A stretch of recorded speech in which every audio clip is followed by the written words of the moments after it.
Hi, this is Andrew Farley, three-time visitor to Aruba. You're listening to One Happy Podcast, the officially unofficial podcast of Aruba.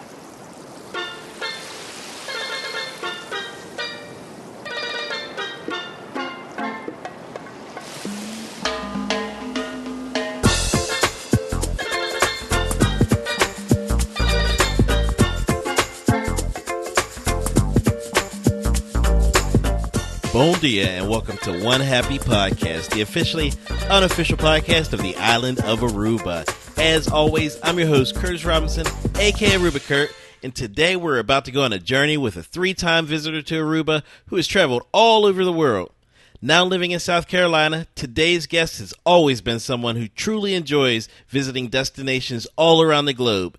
And interesting enough, throughout all of those travels, Andrew Farley has decided that your favorite island is also his favorite island. And now, he's here to share his Aruba story with you guys. So for the next 45 minutes, sit back, relax, and accompany Andrew Farley on a trip to his Aruba. Hey there, Andrew. Welcome to One Happy Podcast. Hey, Curtis. Thanks for having me on. Yeah, no, I'm eager to talk to you about your experiences in Aruba because I know you love it every bit as much as I do. Absolutely. So, Andrew, are you ready to take the listeners on a journey to your Aruba? Well, as best as I'm able. Cool. So let's start at the beginning. When did you first discover Aruba? Well, I'm a Marriott timeshare owner, and just as some quick background, I live in South Carolina. The Marriott properties have several different property options in South Carolina, so that's how I ended up purchasing the Marriott so that I could use the resorts close to where I live. Mm-hmm. And one of the options was Aruba, so after I'd been to a few South Carolina properties, I thought that was one of the places I'd always wanted to go to, so I decided to go. My first trip was November of 2013. Mm-hmm. And I didn't take a cruise. I actually just flew there. I had a week reserved at the Marriott Surf Club and just landed. And as soon as I got to the resort, I just thought it was nothing like I had ever experienced before. Mm-hmm. I mean, it was just absolutely blew my mind. It was everything that it could have been hyped up for. It lived up to all of the hype and exceeded it. Nice. So what made you choose Aruba of all the Marriotts around the world that you could have gone to? You know, I just that was one of the places that had been on my list to go to. And I had also been lucky enough to travel in the Caribbean beforehand. So mm-hmm. I had some experience with the Caribbean. I'd been to Bermuda, the Bahamas, Belize, Honduras, Mexico. Cool. So I felt like I had some experience, and it wasn't just my first Caribbean experience. You know, I had some background, and I knew what I liked from different places. Uh-huh. And so, I mean, it was just one of those things that, you know, not only did I want to go to Aruba, but when I arrived, I thought that this was the crown jewel out of all the places in the Caribbean. This was the best place you could possibly, you know, travel to. I absolutely agree with that. So let's talk more about that first visit to Aruba. What were your first impressions when you land on the island? You step outside the airport. What were your first impressions? Well, you know, certainly when you get to the airport, and I haven't had this experience the last few times, but my first experience in 2013, it was slam packed, people waiting in lines to get through the, you know, passport control, mm-hmm. and so it was the anticipation kind of built up, and then, you know, I finally got out and took a taxi, and it rather looked like many other places I'd been to in the Caribbean. I think it was when I actually had gotten settled and started walking along and the beach, and just the trade wind sort of hits you. And, you know, I just felt like that trade wind was absolutely relaxing. Yes. And, you know, I felt like with the wind and the special color of the water and the sand and, you know, all of it put together, just makes for an incredible experience. I would just say, to follow up to what I was saying earlier about the other islands in the Caribbean, which, I don't want to disparage any other island. I mean, they all have wonderful things about them, but they also have some concerning things about them. I mean, Belize and Honduras are absolutely beautiful, but they can be quite dangerous. Right. Bermuda is also another pretty amazing place, but it's rather cold because it's only 700 miles off the South Carolina coast. Right. To me, the thing that's wonderful about Aruba is it's all of the good things of those islands put in one place. It's like the confluence of all of the wonderful things about the Caribbean, but also the confluence of just all these different cultures coming together too. That's actually a great way to put it. Well, it is. I mean, it's just and like it's like the epicenter of not just all of the great things about the Caribbean, the sand and the weather and the sun and the trade winds, but also this amazing, mix of the cultures of Europe and the, Afro-Caribbean culture, but then also South American culture. I think in recent years, certainly, the American influence of culture.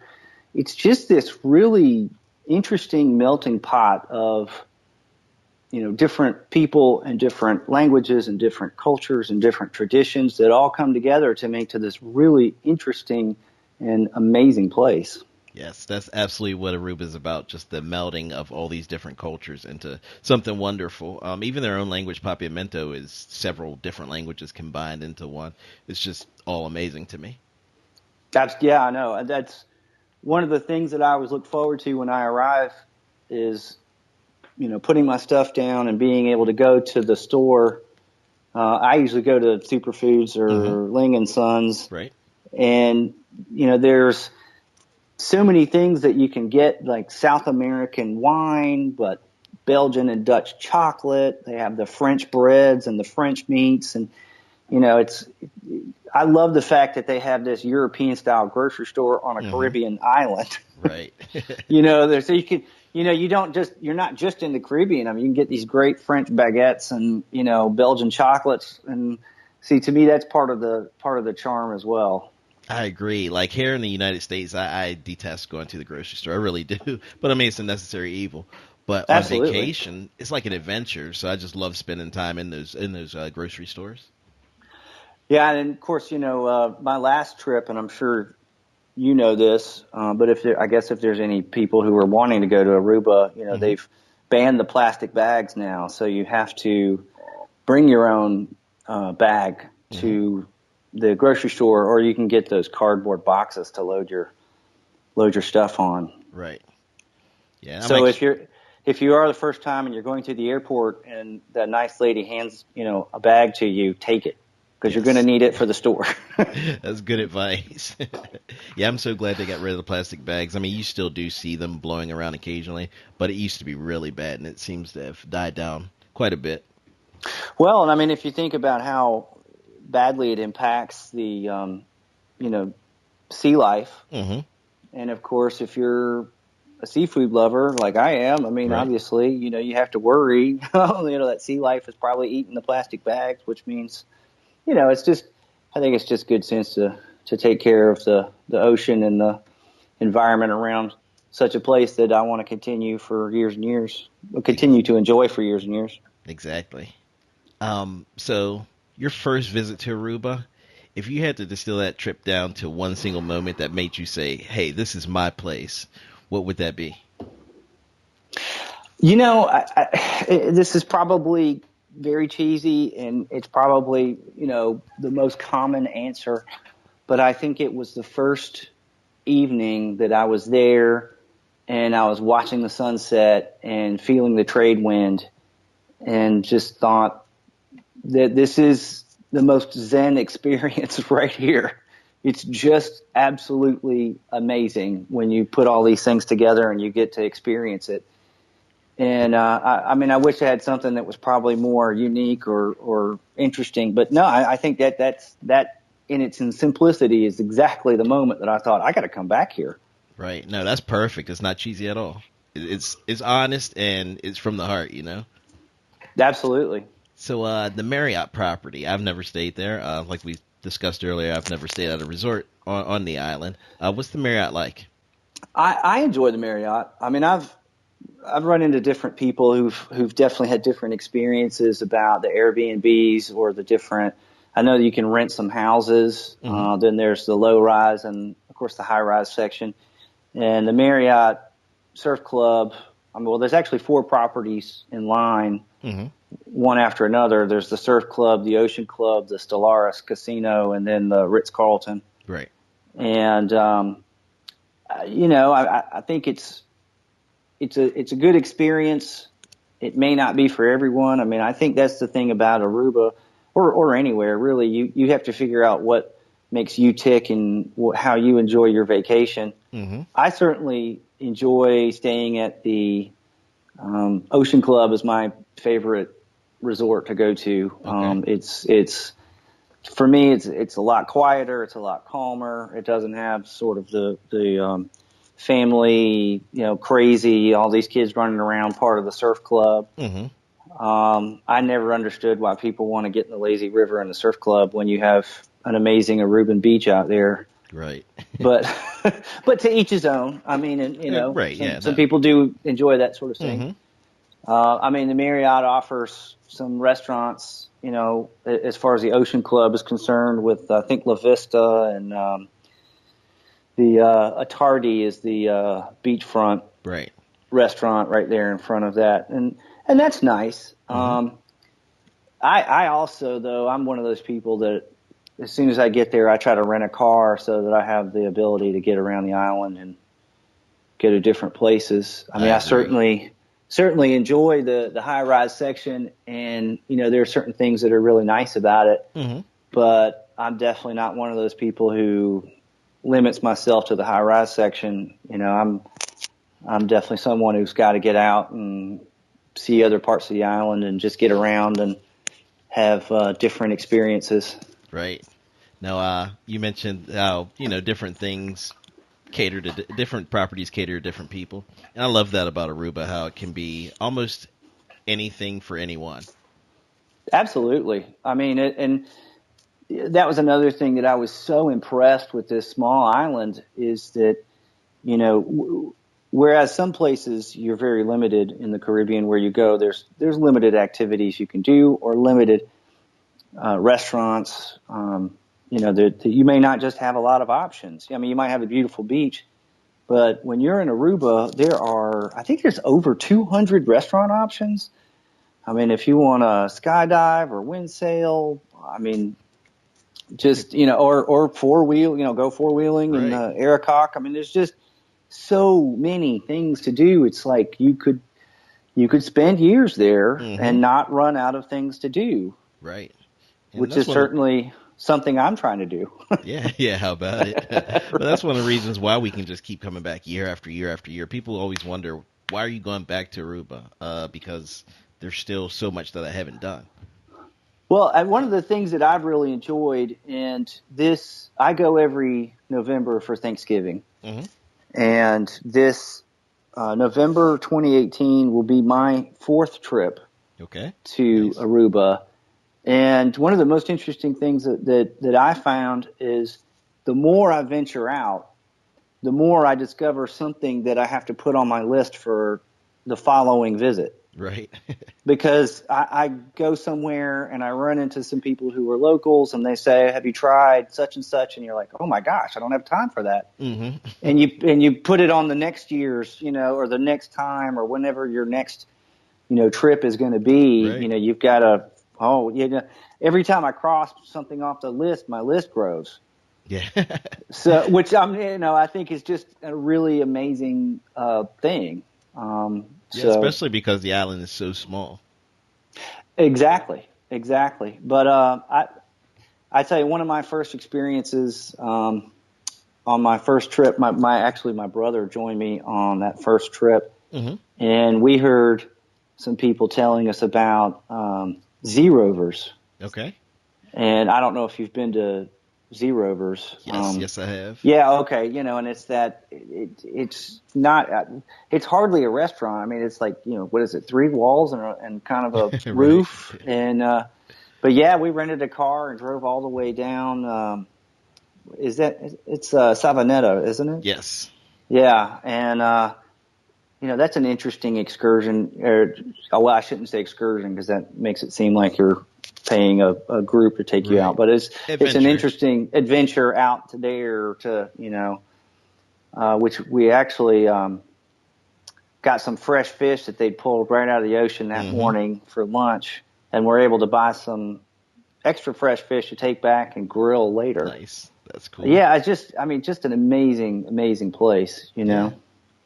Yeah, I talked to some people that have been going to Aruba for 20 years, and they never get off the resort, which is cool if that's your thing, but there's just so much to discover out there, and Savanetta is a great part of the island.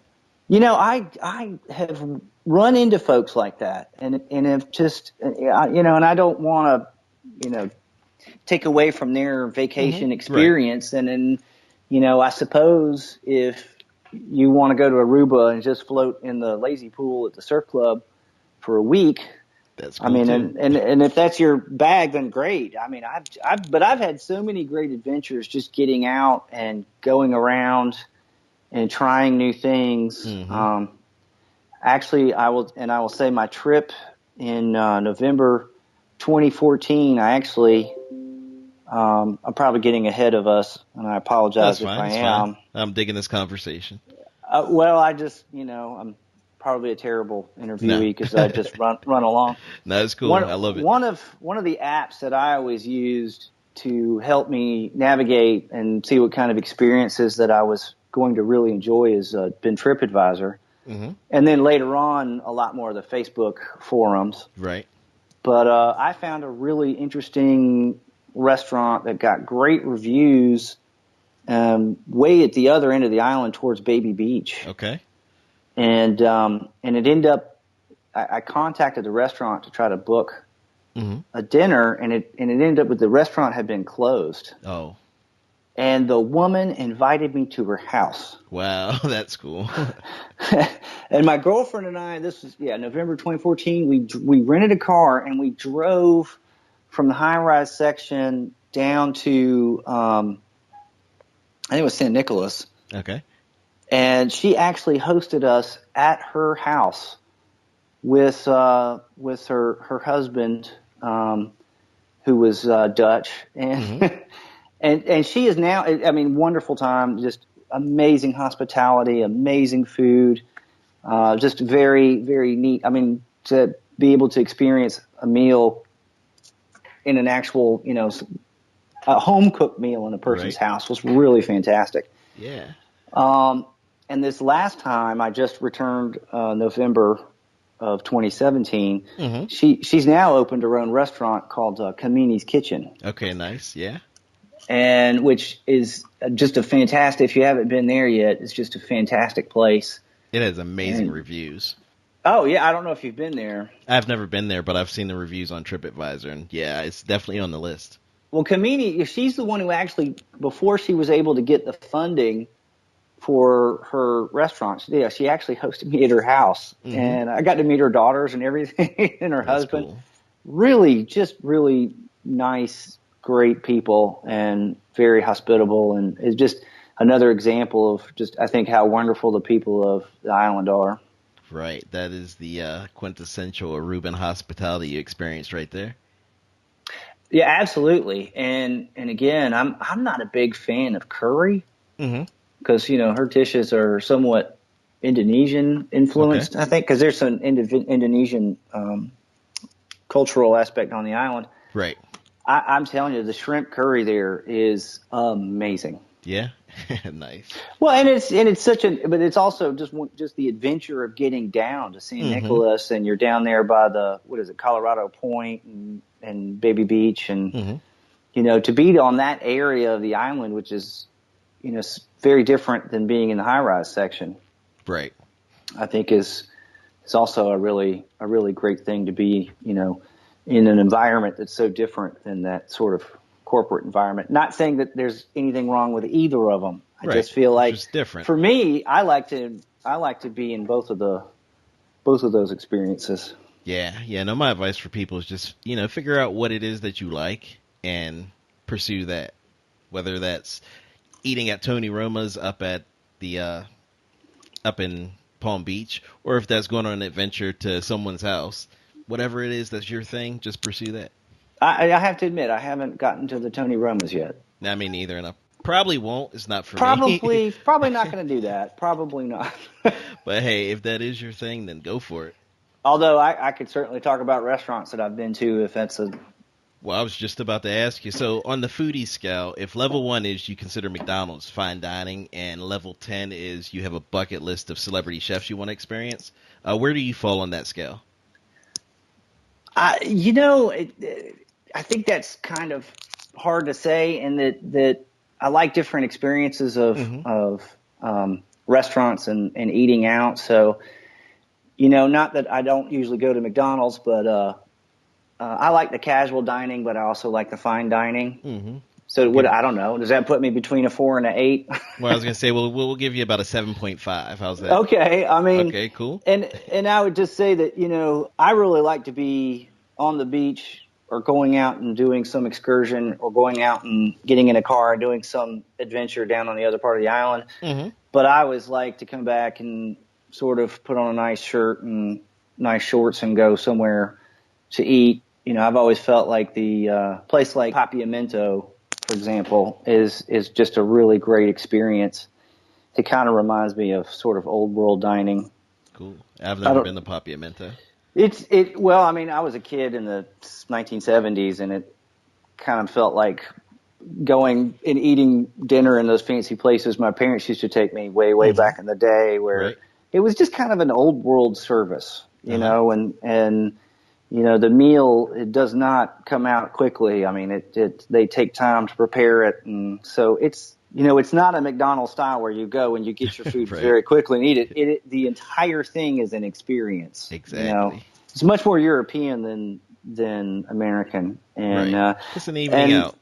I mean, I love that kind of thing, and they have some fantastic food. Have not had a bad meal there. I mean, it's wonderful. But I also just enjoy going. One of my favorite places, usually the Sunday. Well, what's your favorite kind of food? Oh man, food. I mean, good answer. I mean, I can eat. I love to eat seafood. I mean, Japanese, steakhouse, pretty much run the gamut. I try not to be, limit myself. I mean, I love to try all the Caribbean dishes that come from different areas. I mean, I really enjoy all of the different options that are on the island. Mm-hmm. Now, what were you about to say? I'm sorry I interrupted. Oh, but I mean, I also like just going to Taste of Belgium, which is right down, in Palm Beach, which is a little more casual. Mm-hmm. Usually, like I said, the Sunday I get there, it's just an easy thing to walk down to the Palm Beach Mall, and they've got those great Belgian beers, and get steak and frites with mayonnaise. Nice, nice and casual. Yeah, I mean, and that's the other great thing about being on the island is you have that option of going casual one night, and if you want to do a fancy dinner, sort of European, more formal style, you can do that too. So the gamut is, you can really run the gamut of kinds of restaurants or kinds of experiences that you want. So I mean, I feel like if you're the t-shirt and kind of, I don't want to say McDonald's, but that kind of quick sort of meal. I mean, you can find plenty of that there, and if you're the one that wants to wear the golf shirt and slacks and go to Papiamento and have that really nice wine and sort of fancy French style meal, you can do that too. I mean, it's just there's an experience for everyone on the island. Exactly. And I'm not going to put you on the spot and ask you to name your top 3 restaurants, but what are 3 of your top restaurants? Well, I would have to say Papiamento is definitely the top. One of the tops. Camini's Kitchen has to be in there, not only because I have never had a bad meal there, but Camini is a wonderful, wonderful woman. And every time I've eaten there, she actually comes out to the table, says hello, never seems to forget who I am. I mean, that kind of personal experience is pretty amazing. That and the Faro Blanco Italian restaurant up by the light. I love that Italian restaurant. I usually wait until my last evening before I'm about to leave because it overlooks the bay, and you have such a great view from that restaurant. So I think those would have to be, those would have to be my top three, most definitely. Cool. At least as of right now. Right. I understand completely. Next trip I could discover something that just blows my mind, and I'd have to revise my list again. It does happen. I understand. So your last day ritual is El Faro Blanco. What's your arrival day ritual? Or do you? Well, usually I arrive on Sunday, and I don't have enough time to go to the store because I was thinking the grocery stores either have limited hours or they're closed on Sunday. They close early. Yeah, so I never have enough time to go and do that kind of thing. So usually Taste of Belgium is just so easy, and it's just right down. So usually that's where I go my first night, have some good Belgian beer, and then just kind of bookend it on my last night with doing a kind of a fancy dinner at the Faro Blanco up by the lighthouse. And then just try to hit places, other parts of the island during the week. That all sounds good to me. We have certain places that we like to go each trip, but we don't necessarily have certain days that we go to those places. Right, and it just usually works out that way. I try not to create such a fixed sort of thing. The other interesting or the other useful thing about the Facebook forums and listening to your podcast is you discover more restaurants that you're like, oh, I got to try that. Yeah. As well as excursions too. So you like to explore. We covered that, and that's awesome. I tell everybody, hey, you know what? If you're going to be on the island, just take a day, rent a car, and just drive around. Just look for your little corner of Aruba. But what are some other activities you like to do? I usually do a few excursions when I'm there. I've usually done the red sail snorkel excursion to go out to the Antilla, and then beforehand I've taken ABC tours to do the Aracock National Forest. Right. So I've done the pool, the natural pool, and the kind of 4-wheel drive going through the tour through the park, which is absolutely amazing in and of itself. I mean, I felt like there are parts in the park where I feel more like I'm in American Southwest than I do on a Caribbean island. Right. I mean, it's just how the terrain changes is absolutely amazing as well. But I can tell you one of my favorite things, and I don't know how familiar you are with the high-rise section. Fairly, yeah. Well, one of my favorite things is if you walk away from the high-rise section towards Catalina, I think is it Catalina Bay? Boca Catalina? Yeah, which is a great snorkeling spot. But there's also just a hulk of a ship that has been pushed up by a hurricane. Okay. Not because obviously the island's outside the hurricane belt, but a hurricane, I think in 1999, was it Hurricane Maria?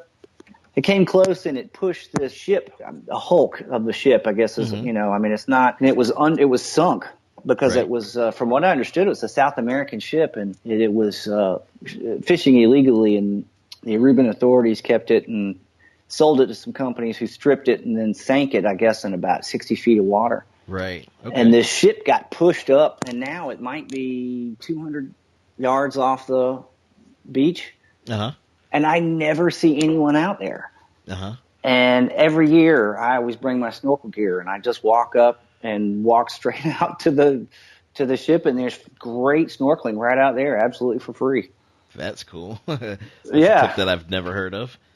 Well, I mean, you can see it quite clearly from the beach. Yeah, I think I know what you mean. I'm not 100% certain, but I'm pretty sure that I know what you mean.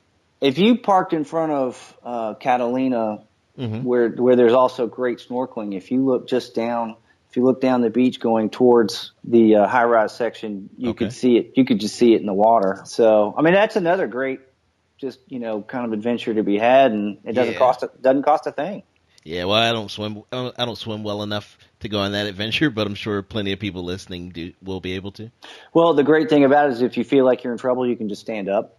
Oh, okay. Is that shallow? Wow. It's waist deep. Oh, okay. Yeah, Maybe you I can just will. if you feel like you get scared, you just stand up, Maybe I will go and you're check it out. fine. But the Nice. snorkeling by there are so many fish that just hang out there right by the exterior of the ship. I also see that you're a fan of live music. Oh yeah, well Yeah. yeah. Yeah. Who are some of your favorite bands? Oh well, I mean, I grew up in the '70s, so Hmm. and the early '80s, so I guess I liked all that hair metal and Cool. Kiss, and I worked my way through college and graduate school playing drums Oh, and nice. in a band. So That's awesome. yeah, I've always enjoyed live music and listening to music, but also playing music. That's cool. Are there any venues in Aruba that you like to go to for live music? I haven't really found a whole lot of venues for live music, but then I Okay. can't really say I've looked for a lot Hmm. either. Most of the places that I've kind of noticed live music would be, Moomba Beach right there Right. by the high rise section. And I'll be honest with you, I haven't gone down to any of the clubs in Oranjestad. Right. Right. Yeah. I usually don't stay out that late looking for bands or whatnot. Right. When I'm on the island. Now, there are a couple pretty decent bands that make the round. So if you ever feel so inclined, then they're not far away from where you stay. Well, yeah, my next big thing certainly doesn't have anything to do with live music, but I want to do I haven't hiked what is it, Horaberg? Mount Hooiberg, yes. Yeah, that's on the list for my next trip. Nice. The view's definitely worth the trip. Well, yeah, I've been around it, but I haven't actually, walked the steps up. So I think that's going to be my next challenge. Yeah. I've done it twice. It is a challenge for me. I'm not in the greatest shape, not as young as I used to be. But make sure you get there early. The first time I did it a little bit too late in the day, so the heat was just pretty brutal. But then the second time I did it, we went early enough that the heat wasn't really a factor. Oh, right. But once you get to the top, the view is most definitely worth it. Well, hopefully I can handle the heat. I mean, I live in South Carolina. It does get pretty hot here. True. Although But then I find the Aruba heat different. I find the sun in Aruba different. But none of us are as young as we used to be. Ain't that the truth? So, Andrew Farley, welcome to the Eye of the Hurricane. As you know, Aruba lies below the hurricane belt, but on One Happy Podcast, we pick you up and drop you right in the center of one, which is where you'll be asked a series of questions that are meant to give us a little bit more insight into how you do Aruba. Okay? Okay. All right, so finish this sentence. You know you're in Aruba when? For me, it goes back to when you first get to Aruba and then that trade wind hits you. As soon as you feel that trade wind, I know I'm back on the island. And it just gives me such a feeling of relaxation that I just don't have anywhere else. Not in the same way. Mm-hmm. Give me a no-brainer great time in Aruba. I think just walking up and down the beach and people watching. Yeah. I mean, that's just a no-brainer great time. You don't even have to spend a lot of money or doesn't take any expense. And there's just so many interesting and different people to see, like I said, with all the different languages and cultures. Right, without a doubt. So when you start walking from the Marriott, how far down do you usually go? Well, if I walk towards the low-rise section, I usually turn around, I guess, at the end of the low-rise section. But okay. Going the other way, I've walked almost past Catalina. Right. And all that, because I just like to walk and just look at all the folks. Cool. Yeah, no, those are some pretty long distances. What's the best kept secret in Aruba? Well, and again, I'm absolutely biased, but just with my experiences at Kamini's Kitchen and knowing Kamini, I think that's the best kept secret in Aruba. Yeah, I'm pretty eager to try it out. Well, she's a pretty amazing cook and a really amazing lady too. Are there any special tools, apps, or resources you use when planning a vacation? Anywhere I go, but especially Aruba, I always use TripAdvisor. I feel like that gives me a lot of different viewpoints and shares a lot of experiences. And more recently, the Facebook forums have been fantastic to listen to other people and talk about their experiences and their excursions and get ideas about what to do the next time you're there. So I read TripAdvisor, a decent amount too. what are your views on how you interpret the different reviews that are on there? You know how sometimes you'll have a restaurant that has overall great ratings, but then you'll see a couple that are terrible? I just think that there are going to be people who aren't going to enjoy themselves anywhere, and so you're going to have a few bad reviews with anything, I think. And it could just be one of those times where just nothing went right. I don't know. Right. If there's a good majority of favorable reviews, then I always want to try it. And it's only a guide. You really aren't going to know unless you do it yourself. So definitely, it's just kind of a guidebook, I think. Right. Yeah, makes sense. You have to take it all with a grain of salt. Yeah, you really do. What's missing from Aruba, or how do you think Aruba could be improved? Well, I think there's very little that you could do to improve Aruba. It's already absolutely amazing. But I'm one of those people that I think that the only way to improve Aruba is, with the current government efforts to make it a more environmentally safe place and to continue to ensure that, the oceans are well kept and the beaches are well kept, and doing things like banning the plastic bags is a step in the right direction. Yeah, definitely. More steps like that will only improve Aruba for all of us. Yes, to improve Aruba is to preserve Aruba. Exactly. I might have said that backwards. Well, yeah. Either way works. Yeah. Right. The message is the same. The message is the same. Do you have something special that you bring from home or you pick up as soon as you arrive to help you take your vacation to the next level? Actually, I think I would say it in the other direction. It's not something I pick up. It's absolutely something I put down. As soon as I get there, I turn my telephone off and I throw it in a drawer. And I don't pick it up for another week. And that absolutely improves my vacation. Yeah, I hear you. I am absolutely, and I know that you've said in other podcasts that you like to do more broadcasting from there and keeping, and I do. I've really enjoyed listening to the companion podcast that gives the weekly occurrences. Cool. But for me, part of my vacation is, being social media and I guess not as connected. Going dark is absolutely always improved my vacation. That's cool. Yeah, me, I don't do anything work related. I only do podcast related things.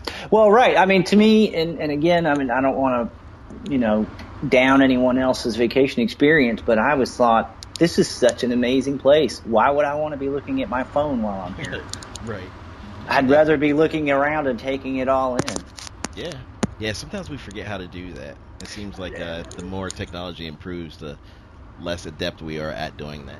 Well, and yeah, I absolutely feel like that's something that's being lost. So, learning how to occupy yourself, just waiting on your meal to come when you don't have your cell phone, is something that we're having to relearn. Conversation is key.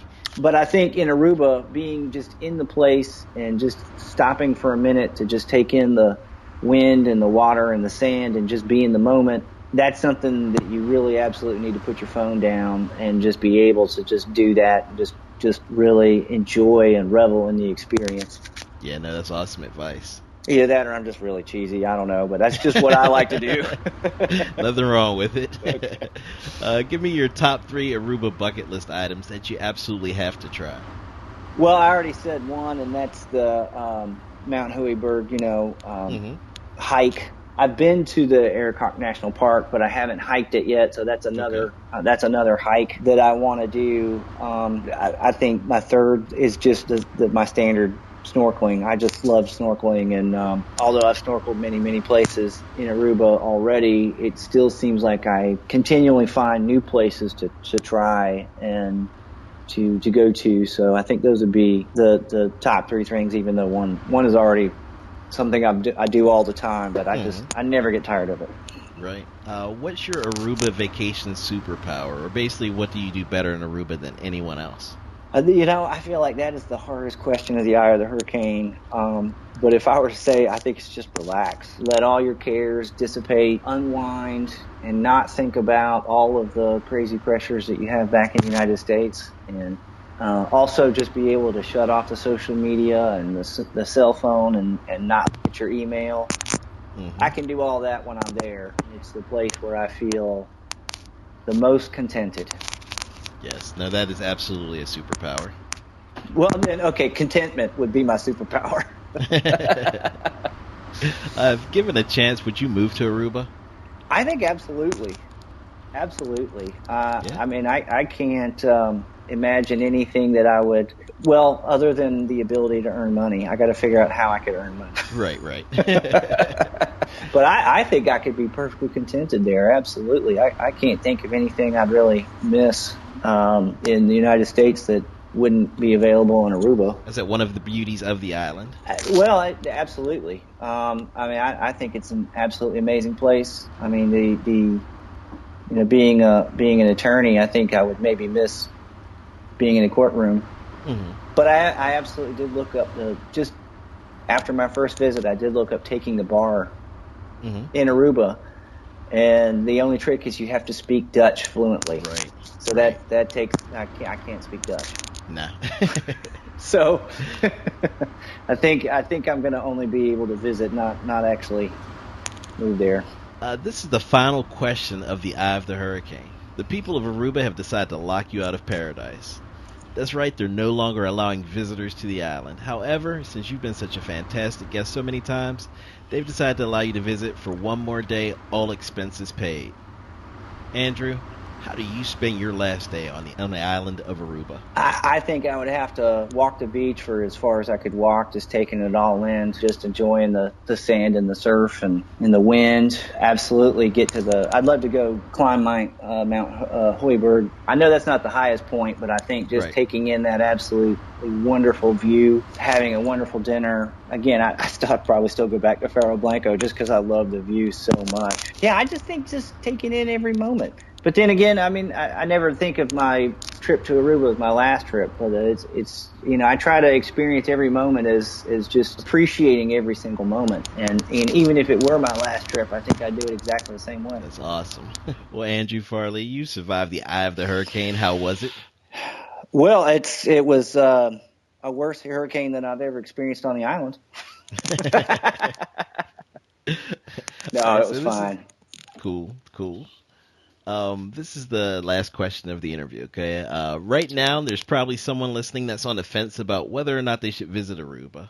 What would you say to that person to convince them that Aruba should be their next vacation destination? Again, I would say that just the ability to experience so many different people and so many different cultures with so many different opportunities, with excursions, with things to do, with things to see. It is absolutely one of the places that has everything.